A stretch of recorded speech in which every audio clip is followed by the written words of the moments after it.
So I just want to say a huge thank you to Marie, the KIKK staff, for being here. It's really an honor to be here. It's a pleasure to be speaking to you. I'm going to ask you to all stand up for a second. Who saw Meiwadenki yesterday? Okay. All right, I'm not going to perform like them, but I'll ask you to stand up. And can we turn the house lights up? So what I want you to do is I want you to put your right hand in the air. And then I want you to put it on the shoulder of somebody that you don't know.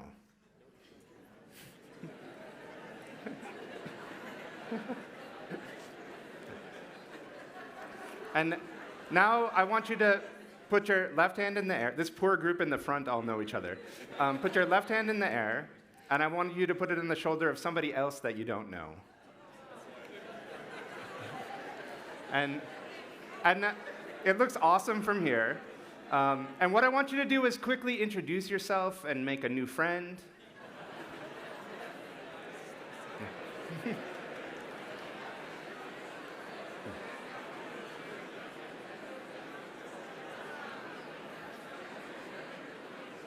And then, yeah.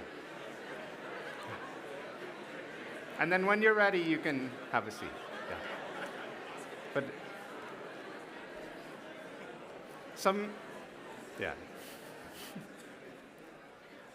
sometimes I just want to do that and then just leave. Like, okay. So I'm here to talk to you today about working openly. What does it mean to be working in an open manner, to be sketching, to be making things daily? And I want to talk about this process, this pathway that I've been on for the last 8 years of trying to work openly and make things daily. And it all starts with my father. So I want to quickly introduce my father, Sid Lieberman. He was a storyteller. He was a professional storyteller. He would run around the US and around the world telling stories, telling folk tales, telling historical stories, narratives. He would tell stories about me and my family, which was very embarrassing. And my father, it happened in 2015, my father had a stroke, and he passed away. And it happened in May of 2015, and I was actually installing work. I was in, I'm not going to say it properly, in Nuit-Sonores, I don't think I can say it right. In Lyon, I was installing an artwork, and I got the call. And I can't tell you, it was really one of the worst days of my life. And to have this news and also to be in such a foreign place, I felt so alone. I felt completely alone. And I remember this moment. I went to the airport. I was flying back to be with my family, to grieve, and to take care of things. And I remember being in the airport, and I had to join Facebook. It was such a crazy moment because I had never been on Facebook or Instagram or any of these tools. I had to join these tools in order to talk to folks of my father's generation, to connect with family, to connect with friends. And I remember joining. But I remember also in the moment in the airport just thinking, like, I have to change the way I work. Like, it was one of these midlife crisis moments. I was turning 40 and just thinking about kind of how can I change the way I'm working. And in terms of changing the way I'm working, I was thinking of the old way of working and the new way of working. And for me, the old way of working is a way of working where you are kind of working on a project like a musician, like an album for 6 months or 9 months, and then you release it, and then you tour it. So you're sort of working secretly on something, and you have a big drop. And for me, I wanted to find a way of working where I would kind of be sketching. When I first started coding, I loved sketching. I loved making things and just messing around. And it was actually kind of getting introduced to these tools, to these social media tools, that I started doing the act of daily sketching, where every day I make a kind of short animation, a short poem, as a way of saying hello to the world. And I want to talk about some of the motivations for sketching. One is this 10 Rules for Students by Sister Karita Kent. We hang this up in the school where I teach. These rules are really amazing. They're all really amazing, but I like the Rule 7. The only rule is work. If you work, it will lead to something. And I just like this idea of making and making as a way of leading to something.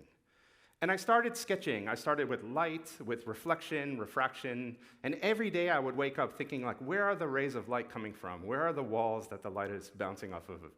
And I would make sketches that were just taking light as a starting point. And I want to quickly give a shout out to my stepdaughter. She was 6 at the time when I started sketching, and she was having trouble sleeping. And I would hang out in her room at night. We would read books, and she wanted me to stay in the room with her while she fell asleep. So I would make sketches, and then I would show her in the morning, like, here's what I made. And at the beginning, she loved everything. She was like, that's so cool, that's awesome.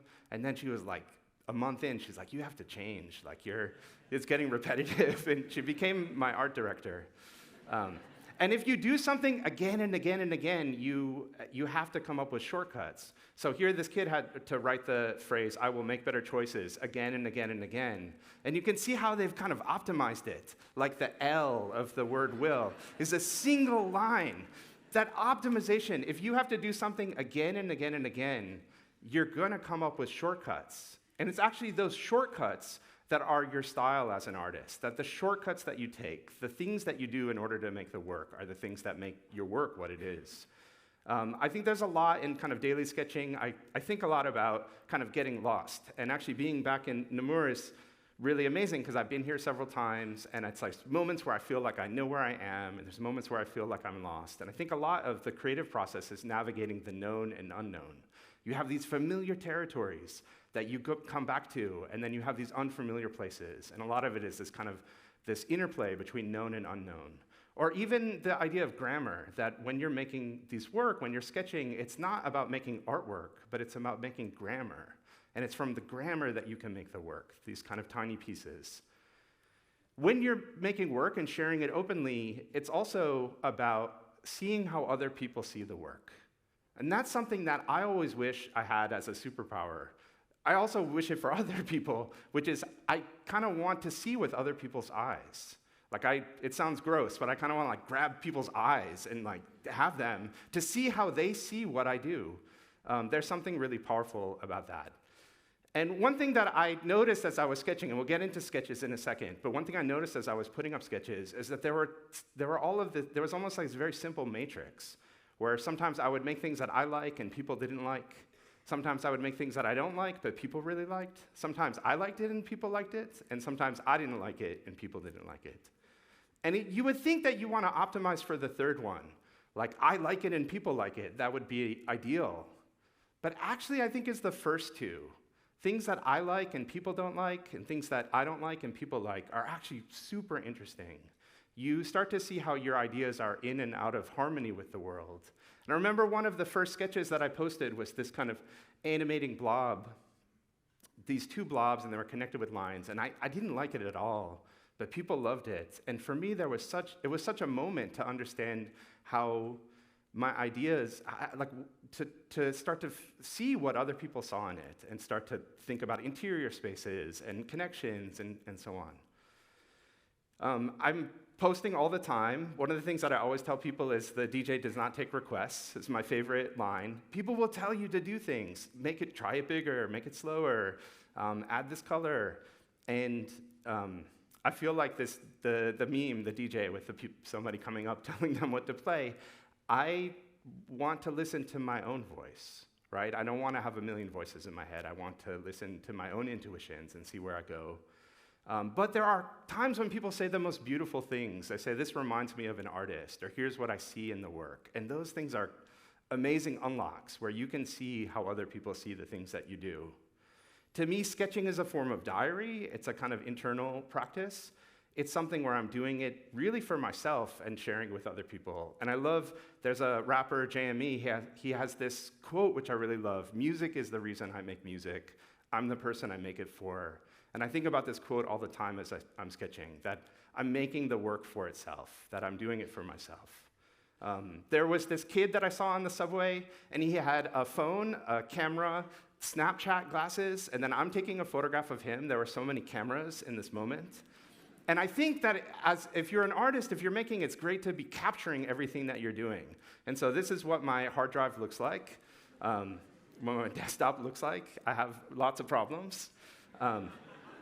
But I have a folder called Everyday, where I take everything that I do and I put it in this folder. And it's actually super useful. I'm going to open it up. and just show you like all of the screenshots, all of the sketches, everything as I'm making it. And to me, these are like breadcrumbs that I can find my way back. I also think that in a way, it's like being a wildlife photographer, that you're trying to find these interesting moments. There are these creatures, and you're trying to find the moments that tell you something unique about the work you're making. So I want to talk about sketching. One of the ideas that I keep coming back to is this idea of remixing. I try not to make something new, but just to make something new with something old. Every day I'm taking something and just trying to remix it to make something new. I'm very, very lazy. And so one of the ideas that I really loved experimenting is this geometric property, that you only need 3 points, and those 3 points define a circle. So if you have 3 points moving, there's one circle that goes through them. And it's actually quite beautiful. If the 3 points are on a straight line, that circle has an infinite radius. And so I just love the feeling of this circle kind of opening and closing. So I'll start with a sketch like this and say, what happens if I connect it to a skeleton, like a walking person? What would that look like? Or dance footage from Fred and Ginger. For me, I always start with something basic and then say, kind of, how can I remix it? Other times I'm inspired by artists and designers. Like Lava did this Beijing Design Week identity, and I love this idea of kind of pushing and pulling shapes, how shapes could expand and contract. So I decided to code a version and then make it interactive, explore how it can move, what kind of shapes or forms I could do. And then I think sometimes my job is to almost take like a volume knob and turn it up to 11, and just see what happens if I keep trying more shapes, more movement. And then sometimes I take the volume knob and bring it down. But the idea is to take the sort of same form and keep seeing what's possible as I'm iterating on it. And sometimes I'm changing the visual look, sometimes I'm changing the shapes or the geometry or the movement. This is a simple experiment of a line that is kind of only moves in a circular path. And so this is, I think, maybe one of the first versions where I made the line kind of want to chase the mouse. And it could only move in circle pieces. And once I had something like this, I was like, oh, let me make the line thick, like chunky or like cartoon style. Let me try shading, let me try stripes. Try these different experiments, add color. And then sometimes you can wind up with these really beautiful compositions. I'm not allowed, I can neither confirm nor deny having worked on this project for Apple. But it is about taking a form and seeing it in new ways. What happens when we extrude it? What happens when we add color? Or we take a form and have lines that are coming off of it and looking at their intersections. Sometimes it's also asking these very simple what-if questions. When you learn how to code, one of the basics is learning a bouncing ball. That you start with a bouncing ball, and you'd say, like, if you hit the wall, go in another direction. So I started with the bouncing ball, but then said, what if the ball is bouncing, but then maybe sometimes the wall is bouncing, right? You kind of start with the ball bouncing, but then you say, what if the walls are bouncing off of the ball, or we see it from the ball's perspective? So I started with this simple idea, kind of bouncing, but from the perspective of the ball, not the space. And then I said, okay, what if there's a bunch of balls? And we normalize for them. Or we try 2 balls, and it gets a little weird. Or we try 3 balls or 4 balls, and then I think my math broke down, so 4 gets a little strange. And a lot of times it's about kind of simple geometry, taking a walking person, just a walk cycle, and saying what happens when we rotate it, when we extrude it, when we translate it. And it's oftentimes the simplest things, just a simple rotation or a simple extrusion that leads to something new. And oftentimes, it's about taking those things and figuring out what to say with them. So for example, after Trump was elected and before the New Year's, I was very confused about what it felt. I felt like excited about New Year's and really unhappy about the political situation. So trying to figure out how to express this notion that I felt we were living in a cartoon universe. I found this texture pack of ink brush strokes, and I fell in love with it, and I decided to kind of animate them and have them moving. Sorry, my mic is falling off. And got so excited about that, and then said, okay, what would happen if they were, with this ink, how could it move in different ways? So again, it's about finding some material, some media, seeing what's possible with it. And then I was thinking, what if it wasn't even a picture of ink, but what if it was a picture of my hand drawing ink. How could I mix those? What could I do with that?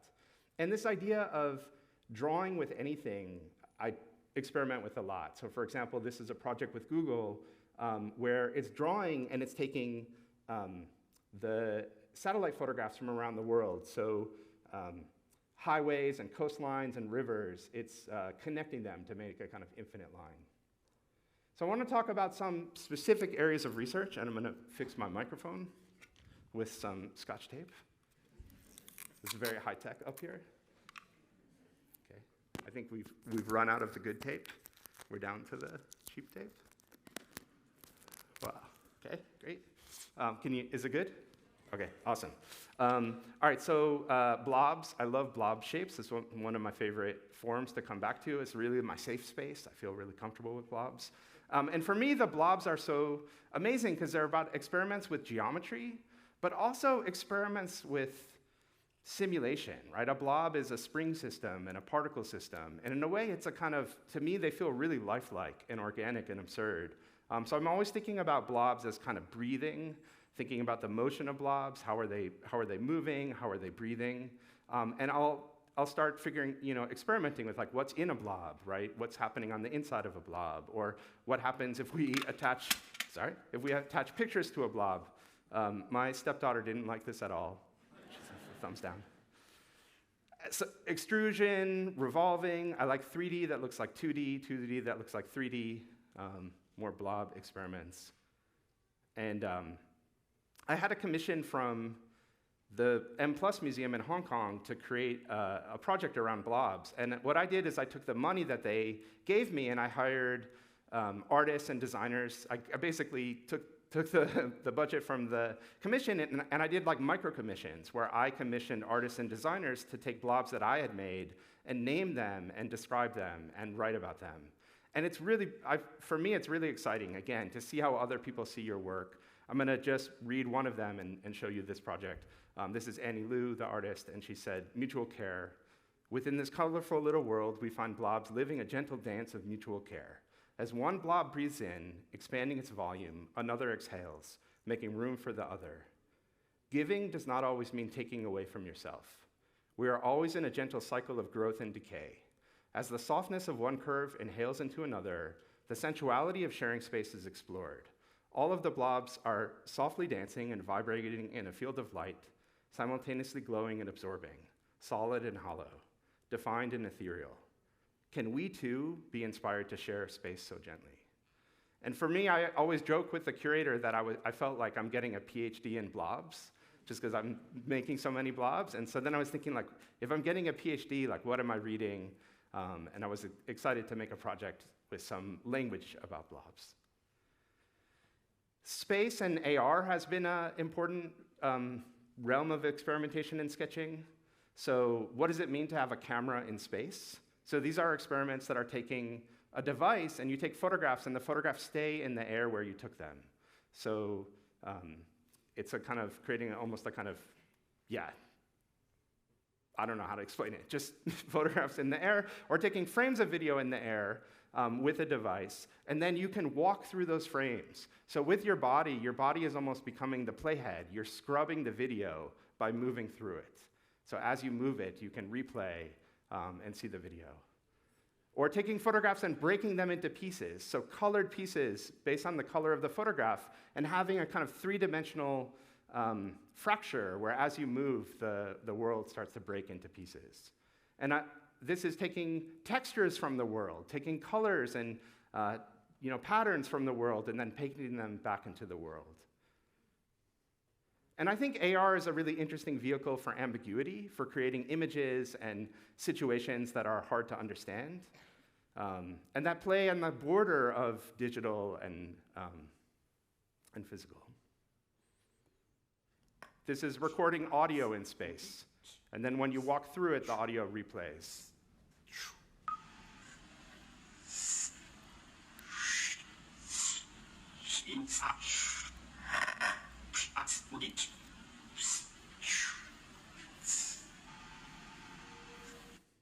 This is a project that my partner Momo and I worked on called Weird Cuts, which is a collage tool where you can take photographs of the world. So it's a kind of almost a lens to take images of the world, and it's a collaboration with Google Arts and Culture. I know folks from Google Arts and Culture are here. We take tools like this, and then we make all kinds of weird experiments, new forms of portraiture, a lot of eyes and noses around space. And I love putting tools out into the world. Here, somebody took a sandwich. They took the tool and they made a sandwich out of AR. Experiments with the body, seeing the body in AR space. What does it mean if we know there's a body there? Then we can start to create copies of it, or duplicate, or clone, or even kind of record and loop the body in 3D space. Or create drawing tools that use the body as input. So using your, just your fingers or your hands or your body as a kind of starting point for drawing. Kind of chromey version of that tool. And my studio mates are really patient with me. I'm constantly running around with an iPad trying to find some cool moment. But for example here, my studio mate Yvette, I think here, she's like, I'm like running behind her. Her body's making a tube in space, and I'm trying to see what that looks like. Yeah. And this is AR. Usually think about AR as adding a layer onto the world, but this is AR subtracting a body, right? Finding a body and subtracting it. And I think there's all kinds of interesting ideas to explore around surveillance and kind of tools for changing the world. The body is a kind of source for sketching. So I love using the human form as a starting point. So taking the contour and trying to find ways to, again, revolve it, extrude it, and see it in new ways. And even thinking about kind of new forms of costume or augmentation for dance and movement. And a project that I was invited to work on with the New York Times is an article around addiction. So in America, there's a huge epidemic of opioid addiction. And this article is a visual explanation of addiction. And to create this article, the authors interviewed dozens of former addicts about what their body goes through during the stages of addiction. And then we commissioned a dancer to take those quotes, to take the language and interpret it with her body, to take those movements and to dance them. And then we took the data from her movements and fed it into software in order to try to analyze it and understand it, and to come up with a visual language which was really tightly focused on the words, tightly focused on the quotes that these folks had given. And so the way this article works is as you're reading about these different stages, there's also a visual to correspond. So for example, gateway is when you start to take a drug. Tolerance is when your body builds up a tolerance for the drug that you're taking. Withdrawal is the feeling, the symptoms that you get when you stop taking the drug. Addiction is when you have to take the drug in order to maintain a baseline. Treatment is when you get medical treatment for dealing with the side effects of withdrawal. Relapse is when you start taking the drug again. And then finally, recovery. And at the end of this article, we had a form and we collected many more stories of addiction. And this article and the visuals and the content have been used in treatment facilities. And I actually had this experience recently where I was showing this work and it was like a startup conference or something, and this woman grabbed me right as I was leaving. And she said, I was going through treatment when this article came out, and it really meant a lot to me to see that story reflected visually. And it was like, for me, it was really heartening to know that this work had reached somebody. I love making still images, so I want to talk about that. I love printing. My background's in printmaking, and so for me, there's nothing more amazing than having an image in your hand, having a still image. So a lot of the work I've showed you is moving, but I also have been focusing on kind of making stills. And I got really inspired by the painter Jack Whitten. He's a painter who has this amazing book called Notes from the Woodshed, where he's describing his studio practice. It's like basically a diary of all the things that he does in his studio. And he has this notion of building a kind of machine to make paintings. His idea is he wants to make a painting as quickly as possible, but he spent a lot of time building the machine to make the painting. And I love this idea. I got really inspired by the work that he was doing and what he was after. And I start to build my own machine for making a painting. So it's based on very simple principles where you have a set of points, and those points have a color, they might have a direction. And just from that limited amount of information, I can make an image. So maybe 10 points, 10 colors, and then I know what color every pixel should be.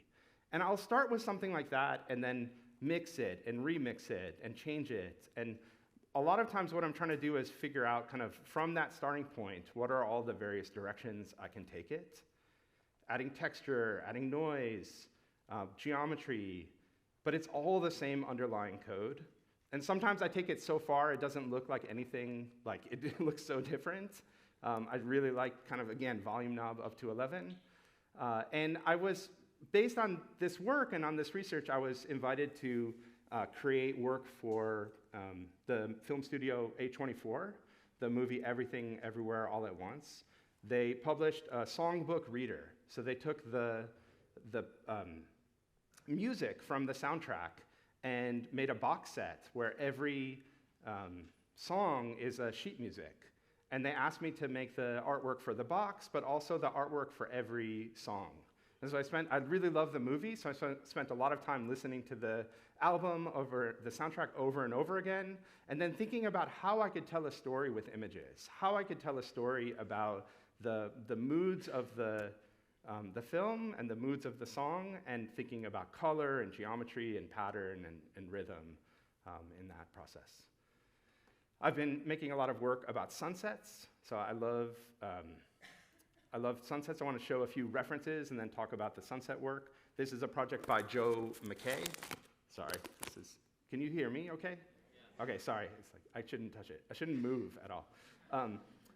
Sunset Solitaire by Joe McKay, and he's taking the sunset, he does this performance where he projects on his garage, and as the sun is setting, he matches it. He has controllers, and he's slowly adjusting the colors to try to match the sunset as closely as possible.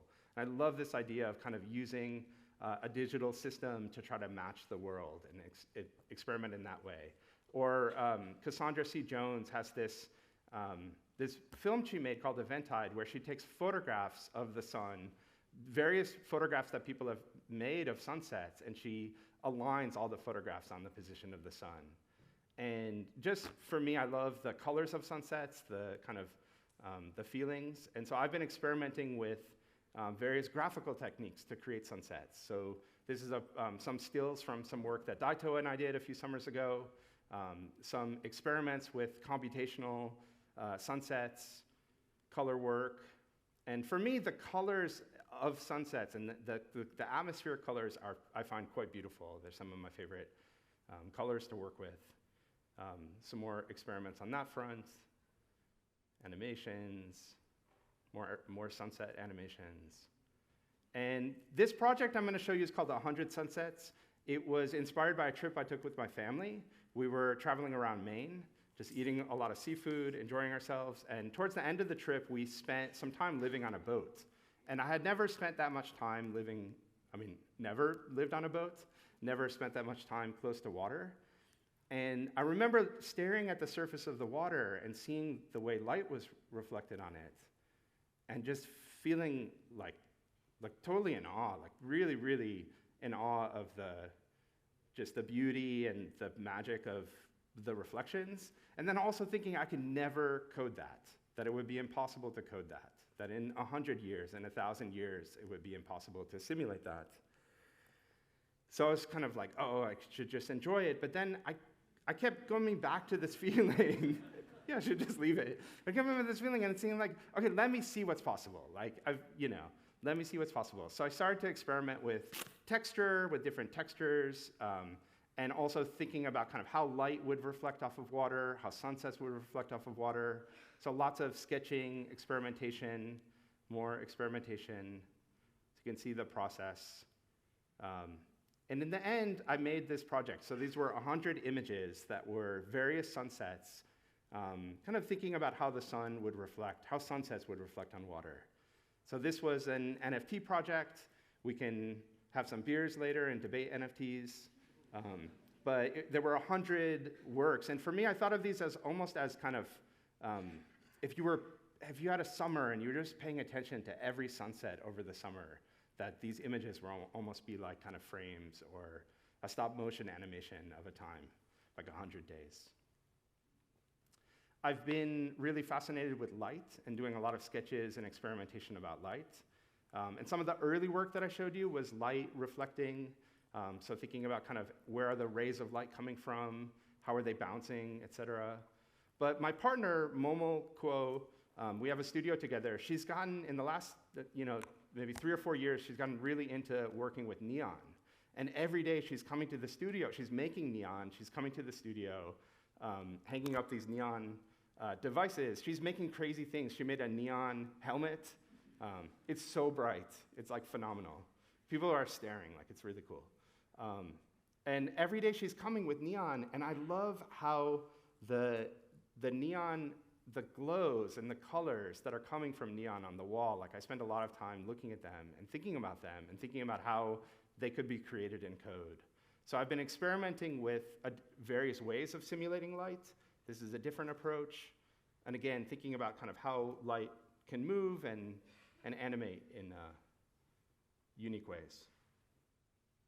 Some more light experimentation. And I love printing as well. And sometimes doing things that I don't understand with light.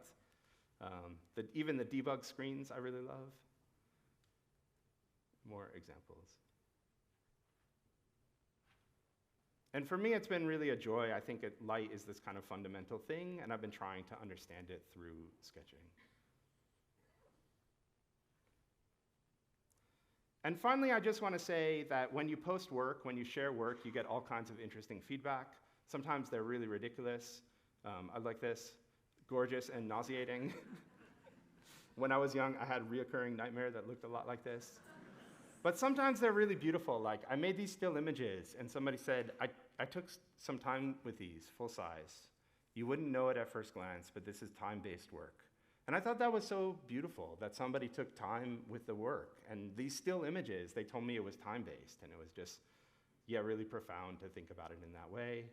And then finally, somebody said this. They said, I had a bad day. I saw your work. My day is good now.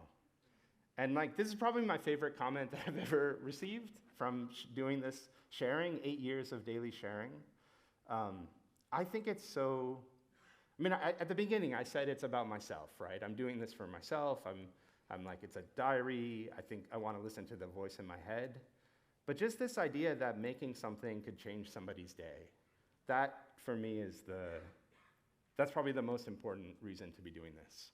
I want to just add a quick coda and just say how, of course, I started with the story of my father passing away, so it makes me so sad that he couldn't see this part of my career. But I had this amazing experience with my mother. I went to home for the holidays, and she asked me to fix her email.